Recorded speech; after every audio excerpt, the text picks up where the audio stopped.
Hello everyone, welcome to the channel of education world. Welcome to your class of accountancy. हम लोगों ने last lecture में किया था कि गुडविल का क्या ट्रीटमेंट रहता है, प्रॉफिट एंड लॉसेस का, रिजर्व्स का क्या ट्रीटमेंट रहता है। तो आज हम लोग जो लेक्चर करने वाले हैं वो है रीवैल्यूएशन अकाउंट, कि किस तरह से जो है ये देखो पार्टनरशिप फर्म में ना, मैं आपको बता देती हूँ। पार्टनरशिप फर्म में आपका जो मेन अकाउंट रहेगा, जैसे पार्टनरशिप फर्म में पहले बना था ना profit and loss appropriation account, इस बार जो अकाउंट बनेगा that will be revaluation account, that will be revaluation account. So revaluation account जो है वो किन सर्कमस्टांसेस में बनता है? अगर आप प्रॉफिट शेयरिंग रेशो चेंज कर रहे हो, change in profit sharing ratio, उस टाइम पे भी ये बनता है, एडमिशन के टाइम पे भी ये बनता है, रिटायरमेंट के टाइम पे भी ये बनता है, और डेथ के टाइम पे भी ये बनता है। सो ये सर्कमस्टांसेस हैं जिन सर्कमस्टांसेस में जो है वो आपका अकाउंट बनता है रीवैल्यूएशन अकाउंट। सो स्टार्ट करते हैं। रीवैल्यूएशन अकाउंट जो है ना बेटा, मल्टीपल चॉइस क्वेश्चन में ये पूछा जाता है कि रीवैल्यूएशन अकाउंट क्या है। It is a nominal account. ये नॉमिनल अकाउंट है। कब बनाया जाता है? देखो, जब एक नया पार्टनर आता ना, या फिर पार्टनर्स की आपस में रेशो चेंज हो रही होती है, उस सिनेरियो में हम एसेट्स और लाइबिलिटीज़ की वैल्यू को रिवाइज करते हैं। ठीक है, एसेट्स और लाइबिलिटीज की वैल्यू को हम लोग रिवाइज करते हैं।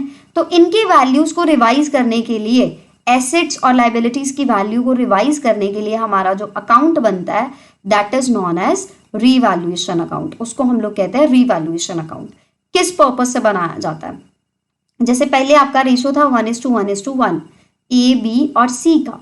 Now P Q R 3 person हैं और आपका रेशो बन गया 3:2:1। तो अब जिसको ज़्यादा मिल रहा है पहले से, या थोड़ा ज़्यादा मिल रहा है, या जो भी इनमें चेंजेस आ रहे हैं, उसको कंपेंसेट करने के लिए जो अकाउंट बनता है वो बनता है रीवैल्यूएशन अकाउंट। सो जो भी प्रॉफिट और लॉस रहता है एसेट्स और लाइबिलिटीज़ के रीवैल्यूएशन पे, उसको हम लोग रीवैल्यूएशन अकाउंट में कंसिडर करके पार्टनर्स में डिस्ट्रीब्यूट करते हैं। बट ये डिस्ट्रीब्यूट ओल्ड रेशो में होता है बेटा। किस रेशो में डिस्ट्रीब्यूट होता है? ओल्ड रेशो में डिस्ट्रीब्यूट होता है। सो नेक्स्ट अब हम लोग बात करते हैं रीवैल्यूएशन अकाउंट के फॉर्मेट की। सो इसको याद करने का बड़ा एक आसान सा तरीका है। एक होती है अकाउंट की डेबिट साइड, एक होती है अकाउंट की क्रेडिट साइड। जैसे ये है डेबिट साइड और ये वाली है क्रेडिट साइड। तो क्या चीज रहेगी? अगर आपका एसेट इंक्रीज हो रहा है, अगर आपका लाइबिलिटी डिक्रीज हो रहा है, या फिर आपके पास अनरिकॉर्डेड एसेट आ रहा है, जैसे ऐसा हो गया कि आपके पास पहले ही एसेट था पर आपने रिकॉर्ड नहीं था किया हुआ और अब आपको इसके बारे में पता लगा है, या तो आपकी लाइबिलिटी कम हो रही है या फिर आपकी प्रोविजन कम हो रही है। ठीक है, तो इन सारी चीज़ों को आप रिकॉर्ड करोगे क्रेडिट साइड पे। तो आपने इस तरह से रूल ही याद कर लेना है कि अगर मेरा एसेट इंक्रीज होगा या अनरिकॉर्डेड एसेट आएगा, या मेरी लाइबिलिटी डिक्रीज होगी या फिर मेरी प्रोविजन डिक्रीज होगी, तो मैं उसको क्रेडिट साइड पे पोस्ट करूंगा। तो फिर डेबिट साइड पे इसके ऑपोजिट रहेगा। अगर आपका एसेट डिक्लाइन होगा या फिर आपका लाइबिलिटी इंक्रीज होगा, या आपके पास आएगा अनरिकॉर्डेड लाइबिलिटी, या फिर आप प्रोविजन क्रिएट करोगे, क्रिएशन ऑफ प्रोविजन, तो वो आप रिकॉर्ड करोगे डेबिट साइड पे। ये इसका बेसिक रूल है। इसके बेसिस पे आपका जितने भी एमसीक्यूज रहेंगे ना, जिसमें पूछा जाएगा कि इस चीज़ को कैसे रिकॉर्ड किया जाए, वो आपका सॉल्व हो जाएगा। सो एसेट का डिक्लाइन यहाँ पे आता है, लाइबिलिटी का इंक्रीज यहाँ पे आता है, अनरिकॉर्डेड लाइबिलिटी यहाँ पे आती है, और क्रिएशन ऑफ प्रोविजन भी यहीं पे रिकॉर्ड किया जाता है। Is it clear? सो इसके बाद जैसे यहाँ पे मेंशन किया हुआ है, एसेट का इंक्रीज इधर आएगा, अनरिकॉर्डेड एसेट इधर आएंगे, लाइबिलिटी का डिक्लाइन यहाँ पे आएगा, प्रोविजन अगर डिक्रीज हो रही है वो यहाँ पे आएगी, यहाँ पे एसेट में डिक्रीज आएगा, लाइबिलिटी में इंक्रीज आएगा, प्रोविजन क्रिएट होएगी तो यहाँ पे आएगा। आप इन चारों आइटम्स का करोगे टोटल, ठीक है, उसमें से आप सब्ट्रैक्ट करोगे डेबिट साइड का टोटल। तो इन केस आपका डेबिट साइड जो है वो कम है क्रेडिट साइड से, तो आपका आ जाएगा प्रॉफिट। बट अगर आपका डेबिट साइड ज्यादा है क्रेडिट साइड से, तो आपके पास आ जाएगा लॉस। और ये डिस्ट्रीब्यूट होंगे, जैसे यहाँ पे लिखा है ना, प्रॉफिट डिस्ट्रीब्यूट होगा, लॉस डिस्ट्रीब्यूट होगा। ये किस रेशो में होगा? ओल्ड रेशो में। किस रेशो में होगा? ओल्ड रेशो में। सो इस तरह से आपने नोट कर लेना है अपनी नोटबुक्स पे। नेक्स्ट चलते हैं। अब इन आइटम्स को जर्नल एंट्री में किस तरह से पोस्ट करना है। बेटा देखो बड़ा इजी रहता है फॉर्मेट। जैसे मैं ना आपको यहाँ पे रीवैल्यूएशन का फॉर्मेट बताती हूँ। रीवैल्यूएशन अकाउंट, ये डेबिट साइड, ये क्रेडिट साइड।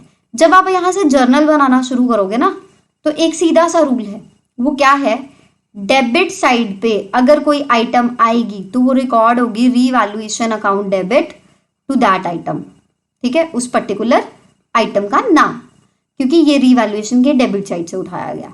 अगर रीवैल्यूएशन के क्रेडिट साइड पे कोई एंट्री होगी तो सारी एंट्रीज हम डेबिट कर देंगे, रीवैल्यूएशन अकाउंट को हम लोग क्रेडिट में लिखेंगे। सो इस तरह से जो है वो ये रहेगा। ठीक है, सो अब देखो अगर एसेट इंक्रीज होता है तो ये जाता है क्रेडिट साइड पे, तो रीवैल्यूएशन क्रेडिट लिख दिया, तो डेबिट साइड पे उस एसेट का नाम आ गया। क्योंकि हमारे लिए एसेट में इंक्रीज जो होता है वो हमारे लिए एक प्रॉफिट की बात है, गेन की बात है। अगर हम डिक्रीज इन एसेट्स की बात करते हैं तो वो आता है डेबिट साइड पे, तो रीवैल्यूएशन अकाउंट डेबिट हो जाएगा, एसेट हो जाएगा हमारे लिए क्रेडिट, क्योंकि अगर एसेट की वैल्यू डिक्लाइन होती है तो वो हमारे लिए लॉस है। तीसरी चीज आती है अनरिकॉर्डेड एसेट, वो हमारे लिए रीवैल्यूएशन में क्रेडिट साइड पे आता है, तो हम लोगों ने क्रेडिट साइड पे रीवैल्यूएशन का नाम लिखा। इसी तरह से लायबिलिटीज को रिकॉर्ड किया जाएगा। सो लायबिलिटीज अगर हमारी डिक्लाइन होती हैं तो वो क्रेडिट साइड के आइटम है, तो रीवैल्यूएशन क्रेडिट हो गया, तो हमने यहां पे लिख देना उस पर्टिकुलर लायबिलिटी का नाम। ठीक है, अगर लायबिलिटी इंक्रीज हुई तो वो डेबिट साइड की आइटम है, तो रीवैल्यूएशन डेबिट हो गया, हमने लायबिलिटी का नाम लिख दिया। क्योंकि for every debit there is corresponding equal credit, for every debit there is equal credit, है ना। तो हम अगर रीवैल्यूएशन को डेबिट या क्रेडिट कर रहे हैं तो हम उसके ऑपोजिट जो भी है उसका भी नाम लिखेंगे।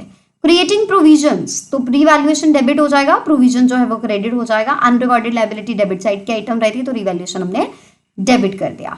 सो अगर हमारी लायबिलिटीज डिक्लाइन होती हैं तो वो हमारे लिए गेन वाली बात है, अगर हमारा लॉस इंक्रीज होती है तो वो लॉस वाली बात है, प्रॉफिट कम होता है और addition of liability as a loss. अब हम ये रूल्स क्यों पढ़ रहे हैं, क्योंकि हमने ये किया कि रीवैल्यूएशन अकाउंट ऑल्दो ये एसेट्स और लायबिलिटीज की रीवैल्यूएशन को रिकॉर्ड कर रहा है, but it is a nominal account. ये क्या है, नॉमिनल अकाउंट। और नॉमिनल अकाउंट का रूल क्या कहता है, debit all expenses and losses, credit all incomes and gains. Clear, debit all expenses and losses, credit all incomes and gains.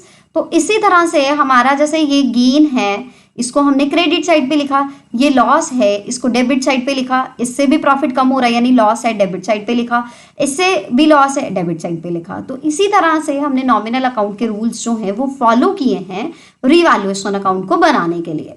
So next बात करते हैं, revised values are not to be recorded. So दो scenarios रहते हैं हमारे पास, revaluation is to be done and second one is revaluation is not to be done. ठीक है, और अगर हमने रीवैल्यूएशन नहीं करनी होती तो हम लोग बनाते हैं मेमोरेंडम रीवैल्यूएशन अकाउंट, यानी हम लोग सिंगल एडजस्टमेंट एंट्री पास करते हैं। क्या करते हैं, सिंगल एडजस्टमेंट एंट्री पास करते हैं। इसमें आपने क्या करना है, जो क्रेडिट साइड की आइटम्स होती है ना रीवैल्यूएशन अकाउंट की, उसको आपने एडिशन में लिखना है, और जो डेबिट साइड की आइटम्स होती है रीवैल्यूएशन की उसको आप लोगों ने माइनस में लिखना है। तो आपके पास आ जाएगा नेट इफेक्ट। क्या आ जाएगा, नेट इफेक्ट। अगर ये नेट इफेक्ट पॉजिटिव होगा, अगर हमारा नेट इफेक्ट पॉजिटिव होगा तो एंट्री जाएगी gaining to sacrificing, right, gaining account debit to sacrificing. और अगर ये नेगेटिव होगा तो एंट्री जाएगी सेक्रीफाइसिंग टू गेनिंग। सो ये आपका जो है ये तब बनेगा अगर आपने रिवाइज वैल्यूज को रिकॉर्ड नहीं करना, सिंगल एडजस्टमेंट पास करना। सो ये आपके दो टॉपिक्स थे। अगर गेन होगा तो गेनिंग टू सेक्रीफाइसिंग, जिसको हम पॉजिटिव बैलेंस कहते हैं, जिसका मतलब ये कि आपकी क्रेडिट साइड ज्यादा है डेबिट से। अगर लॉस होगा तो सेक्रीफाइसिंग टू गेन आएगा, जिसको हम नेगेटिव बैलेंस कहते हैं, यानी debit side is less than credit side, sorry credit side is more than debit side, credit side is less than debit side. So अब हम लोग जो है वो मल्टीपल चॉइस क्वेश्चंस करते हैं या फिलअप्स या ट्रू फॉल्स, जो हमारे एग्जाम में कवर किए जाएंगे। After revaluation, assets and liabilities may or may not be shown in balance sheet as revised values. This is false. Why so?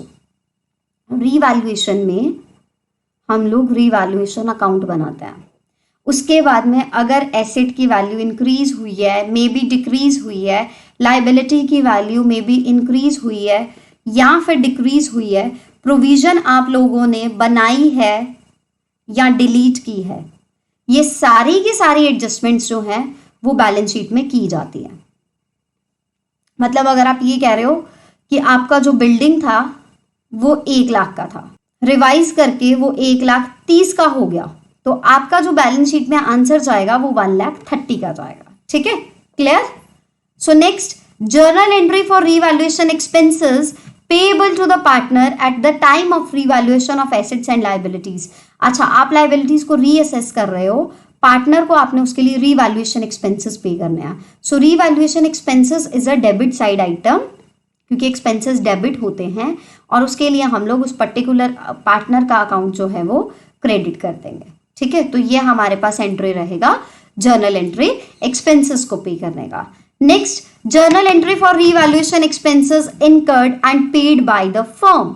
अगर फर्म पे करती है तो एंट्री विल बी, हमारे लिए एक्सपेंसेस तो हमेशा डेबिट ही होंगे बेटा, revaluation expenses account debit to bank account, to bank account या फिर कैश अकाउंट, क्योंकि पेमेंट करने से हमारा कैश या बैंक डिक्लाइन होता है यानी क्रेडिट होता है। ठीक है, revaluation of assets on the reconstitution of partnership is necessary because their present value may be different from their old values। पुरानी वैल्यू से या एग्जिस्टिंग वैल्यू से इस टाइम की जो वैल्यू है वो अलग हो सकती है, मार्केट प्राइस अलग हो सकता है, कोई ऐसा एसेट हो सकता है जो हमने पहले रिकॉर्ड नहीं था किया, अब हमें पता लगा तो हम लोग उसको रिकॉर्ड करेंगे। Next is assets are revalued and liabilities are reassessed at the time of change in profit sharing ratio। Profit sharing ratio के चेंज होने पे एसेट्स और लाइबिलिटीज को रीवैल्यू किया जाता है। सो दैट, क्यों किया जाता है? Assets and liabilities are shown at present values, ये सही है कि हम प्रेजेंट वैल्यूज में शो करें। Gaining partner is not put to an advantage and sacrificing is not put to an disadvantage, बिल्कुल सही। मार्केट वैल्यू पे शो करने का हमारा नहीं रहता एम, कोई भी एम ये रहता है कि जो हमारे चेंजेस आए हैं, जो प्रेजेंट वैल्यूज में चेंजेस है, जो अब वैल्यू आई है उसको शो करें। और पुराने पार्टनर्स जो हैं वो कम शेयर कर रहे थे, अब change in profit sharing ratio के बाद किसी का बढ़ गया, किसी का कम हो गया शेयर, तो अकॉर्डिंग टू कंपेंसेशन हो जाए, तो बी पॉइंट भी बिल्कुल सही जवाब है। Next is excess of credit side over debit side. Excess जो है क्रेडिट साइड का डेबिट साइड के ऊपर जो रहेगा, क्रेडिट साइड अगर डेबिट साइड से ज्यादा है तो हमारे पास रहेगा प्रॉफिट। क्या रहेगा? प्रॉफिट, गेन जिसको कहता है।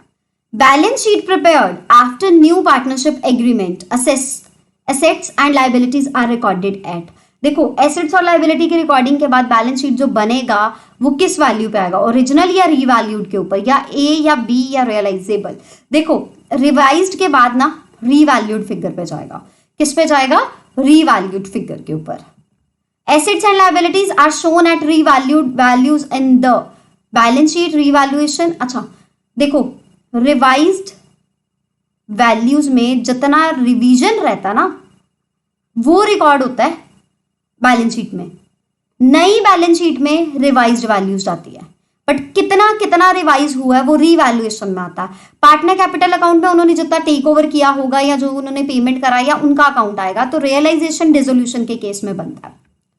Next is balance of revaluation account और profit and loss adjustment account. देखो बेटा, रीवैल्यूएशन अकाउंट का दूसरा नाम है profit and loss adjustment account. ये पार्टनर्स अकाउंट में ट्रांसफर किए जाते हैं। किस रेशो में? ओल्ड में, न्यू में, इक्वल या कैपिटल में। मैंने आपको पहले भी बताया, जो आपका प्रॉफिट या लॉस रहेगा, ये जो गेन या लॉस रहेगा आपका रीवैल्यूएशन अकाउंट में, वो पुराने पार्टनर्स को पुरानी रेशो में डिस्ट्रीब्यूट कर दिया जाएगा।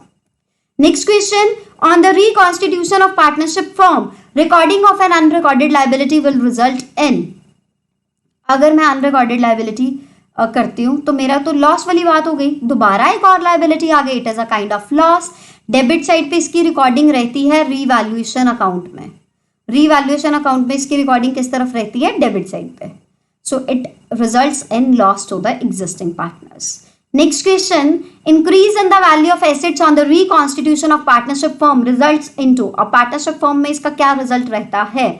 So gain to existing partners, loss to existing partners, neither gain nor loss and none of these। अगर assets की value में increase हो जाएगा तो हमारे लिए फायदे वाली बात है, गेन होगा एग्जिस्टिंग पार्टनर्स को।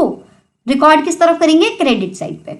रीवैल्यूएशन और profit and loss adjustment account is a nominal account. मैंने आपको पहले भी बताया कि ये नॉमिनल अकाउंट है, रूल यहाँ पे लगता है debit all expenses and losses and credit all incomes and gains. So that's it. So ये आपका पूरा का पूरा लेक्चर था रिवैल्यूएशन अकाउंट का। सो आगे हम लोग नेक्स्ट टॉपिक स्टडी करेंगे नेक्स्ट लेक्चर में। अगर आपका कोई डाउट है तो आप Telegram channel education world commerce पे पूछ लिया करो। Thank you so much. See you soon in the next lecture.